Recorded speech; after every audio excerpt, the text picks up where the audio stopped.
When you look at the Final Fantasy VII remake, I think that it really opens up this question of whether or not you actually want your favorite video game remade in the future. Because I think that when you look at Final Fantasy VII and its remake, it really has disappointed a lot of fans and hasn't really necessarily gotten the financial projections that Square Enix hope to achieve with the video game. And I think that when you look at the remake of the game, it really just doesn't seem to have the same impact that the original game had when it was originally made. And there's so many kind of contributing factors to this that I think make it really hard to kind of have that same experience with these games that are being remade in the modern day. And I think there's a lot of reasons why that's the case. But, Final Fantasy VII is a game where it was a product of its time. And it's just so hard to translate some of these ideas to the modern day. And in so many ways, you actually lose the magic that made Final Fantasy VII or whatever game was remade. And I think one thing is like the art style. The art style is very hard to translate. When you have this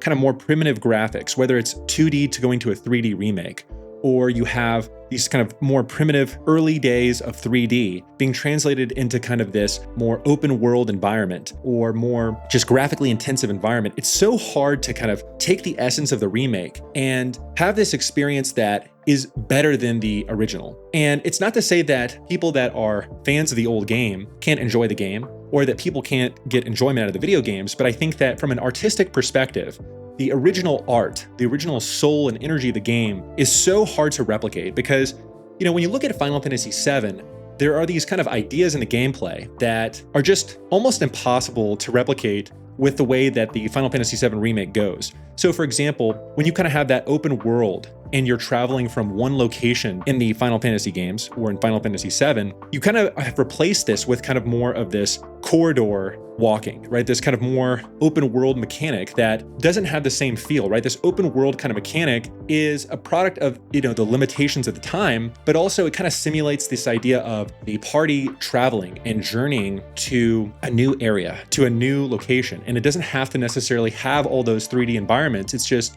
kind of these open field battles that kind of simulate the idea of traveling. And when you kind of take the idea where you're kind of pushing through rubble or going through all these corridors, you lose the kind of pacing of the game because it just doesn't feel the same. And it's the same with the art style too, where I think that if you look at the Final Fantasy VII remake, it kind of almost has this more modern anime kind of feel to it versus the older games had this more grittiness to it.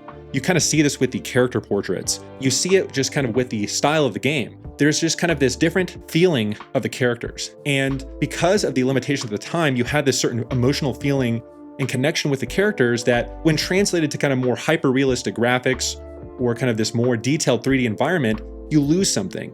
The characters don't necessarily feel the same. I mean, in some ways they do. And in some ways you can nail that essence of the personality.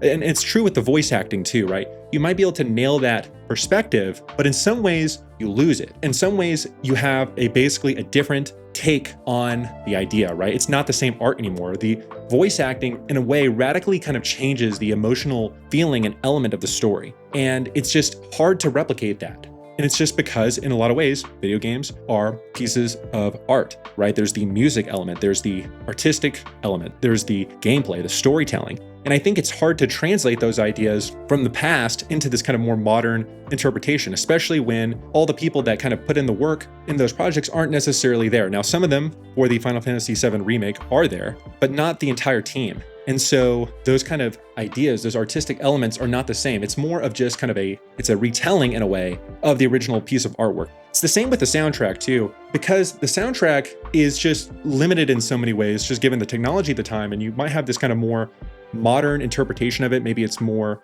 bombastic. It's got more of these kind of symphonic elements to it. But in a lot of ways, I think it actually takes away from the charm of the original soundtrack. Now, those could be better and some people could prefer those, but I think that, like I said, the whole artistic package changes.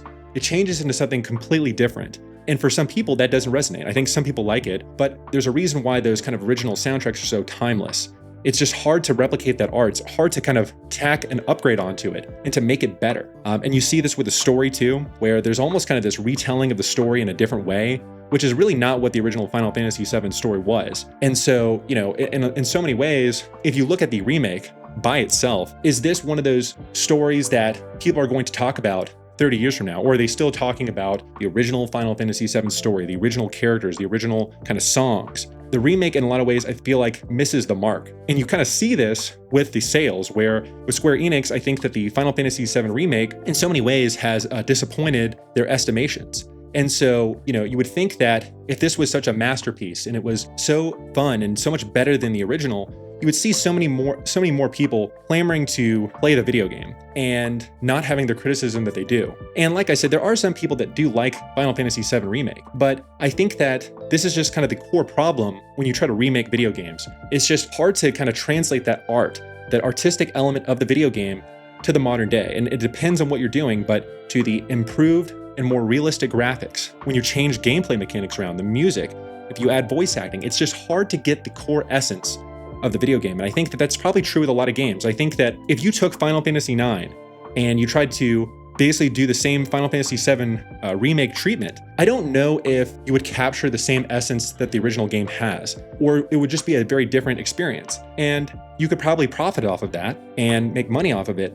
And I think that we see this. It's just this pure business decision, which I get it. I mean, these companies are trying to make money. But with Final Fantasy VII, it's just so aggressive in a way that it hurts the kind of core game itself. It hurts the artistic element of the game for the bad, in my opinion, where you take Final Fantasy VII and you kind of stretch it out to 3 games, which the 3rd game is not out yet. And then, of course, these extra content packages as well. And then you're selling a console version of the game, and then a PC version, and then you have all this DLC. And in so many ways, what that is doing is it's changing the pacing of the game. Now, you add these kind of more advanced graphics, maybe you need that time. Maybe you need those resources to kind of craft that experience, that vision that you had. But when you look at Final Fantasy VII Remake Part 1 and Part 2, I mean, is that really the just perfect essence?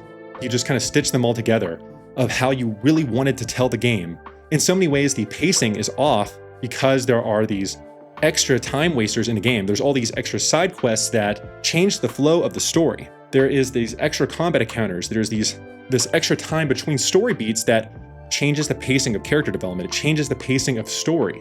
It changes how often you hear music, and that changes your emotional connection with the game. I mean, adding all this content in a way is good, but it changes the artistic element of the video game. The pacing is really key here because, like I said, more content, you might think it's great, but certain experiences you want to have in 20 hours and then you're done.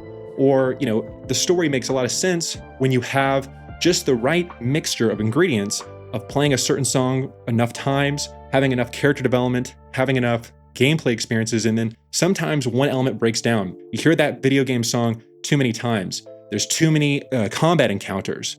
There's too much time in between story beats, or the story beats kind of break down because they have to rush the game because there's not enough time to finish development. I think that there are people that like the remake, but I think that in so many ways, it shows the experience can be so flawed when you're making these remakes. It's just hard to kind of replicate that experience. And it's just really, in the end of the day, a separate product. It's a new product to sell to consumers. But in terms of it being better than the original, I just think that it's difficult to achieve that. I think it's just a play on it. It loses, in my opinion at least, the soul of the artistic element of what made that video game from all the reasons that I stated, whether it's the gameplay mechanics changing and how that interacts with story beats, how that interacts with the music, whether it's the changed story, the 2D to a 3D elements, or whatever it is. So, I think it's very difficult